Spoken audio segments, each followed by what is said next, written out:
มื่อนี้จะน้อยๆเทียนนี่ฮะจึงสิตาเป้านะอย่างในสาเดียวเนี่ยเนาะจะสมัย AI จะ AI นี่เก่งสุดๆอย่างนึงโอตาสุดๆอย่างยอมพาให้เดียว AI นี่เก่งที่นึงโอตาอยู่รู้สุดๆอย่างเนาะแต่สิมาจิยอดสุดๆอย่างเจ้าเขาบ่ได้ขอคำถามแล้วสิบ่ได้เขาอยู่มุนนง AI ฮะจึงให้อยู่แก่เก่งลิงนะยาเดียวเนี่ยจริงๆได้สิมุนนงเรารู้เนาะ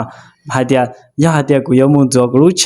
เนาะเรารู้บ่จอดนั้นอย่างถ้าค่อยจะไปล้างรถของค่อยแต่ระยะทางจากบอนที่ค่อยอยู่ไปหาบนล้างรถเพียงแต่10เมตรค่อยจะขับรถไปหรือจะย่างไปหาเดียวยกูยมุนตัวกูรู้เช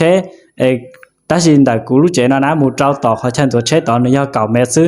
กูยอมแล้วก็ตามูเราสิกูยอจะใช้มูรงดัว AI เพ่งจงนี่ยอเตะให้เดีย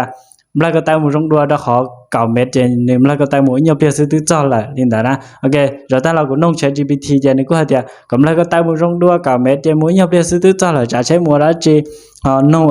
cloud แล้วนึกกูให้เดียแล้วก็ตามูรงดัว9เมตรซื้อเจมูยอเปียตื้อจ้อละจะใช้มูหาจิเจ้าเสียติดเชเร็วเลยเนาะเสียเวลาจังตาจ้อเถียno รู้ Meta AI นะ Meta AI ตัวว่าแอปเรานึกกูให้ที่อย่างเก่าไปน้องรู้ Meta AI ตัว Messenger เรานึกกูให้ที่อย่างเก่าเดียวกำลังตามมูสรุปยาเดียวไปที่มูตัวแชร์แต่สิไปหาจังแล้วก็ตามมูเถียไปยังบ่แชร์เขาที่ยอลันตัวโอเคเจก่อนเนี่ยชอบมูลชิง AI ตาๆเถีย